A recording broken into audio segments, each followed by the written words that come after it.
Thank you, Toastmaster of the Day, fellow Toastmasters. The fountain of youth. For those of you who don't know, the fountain of youth is a legendary source of water that restores youth to anyone who drinks from it or bathes in it. The legendary fountain of youth has been talked about around the world in many different cultures for thousands of years. I first became interested in the fountain of youth when I was in elementary school. We were learning about the Spanish explorer Ponce de Leon, and he thought he found the fountain of youth in the Caribbean area near the USA. Unfortunately, he never found it. But recently, I realized, to my surprise, the fountain of youth has been all around me for years and years. I can describe it to you. The fountain of youth, the color is black. When you're close to it, you can smell it. It has a wonderful aroma. When you taste it, don't worry. It's bitter, but don't worry. I can tell you the name. It has a scientific name, but I will tell you the common name. Most people call it coffee. Yes, coffee. Now, give me a chance. Give me a chance. Coffee and health. What does the research show? Well, according to Dr. Donald Hensrud, a preventive medicine specialist at the famous Mayo Clinic in the USA, generally speaking, recent research shows that coffee consumption benefits include protecting against Parkinson's disease, protecting against type 2 diabetes, protecting against liver cancer, all of which can shorten your life. So generally speaking, coffee extends your life. Another doctor, Dr. Rob Van Dam of the famous Harvard School of Public Health, he points out that coffee is much more than just a caffeinated beverage. Coffee is a complex beverage including hundreds and hundreds of compounds. It can be good for you, it can be bad for you. To receive the optimum benefits from coffee, you have to consume it properly. Now, let's get a little more specific.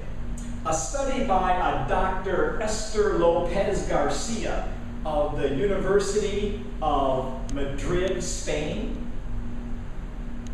Her research shows that among men who drink between 2 and 3 cups of coffee a day, they had a 10% decreased risk in mortality.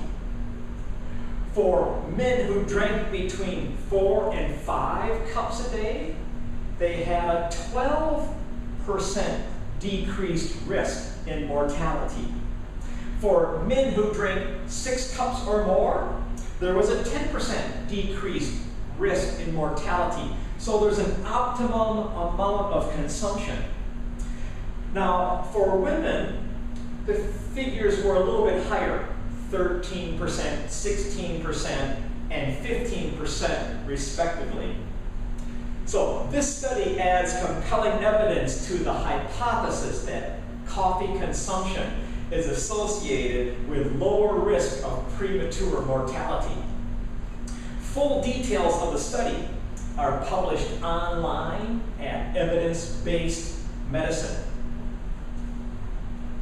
Now, a little bit on the reduction of cancer risk.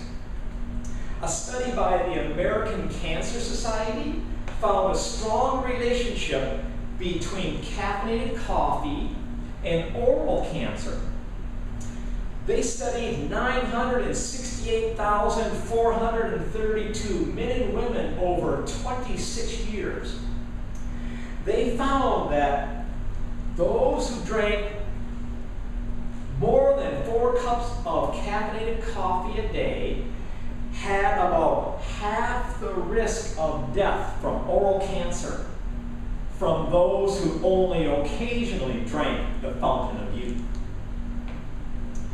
So, the study is published online at the American Journal of Epidemiology website, so you can get more details if you are interested. Okay, that's all about the reduction of cancer risk from coffee consumption. Now, coffee can be a mood booster. Boost your mood.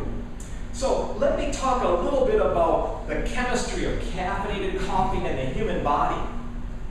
According to the American Academy of Neurology, consuming coffee releases dopamine.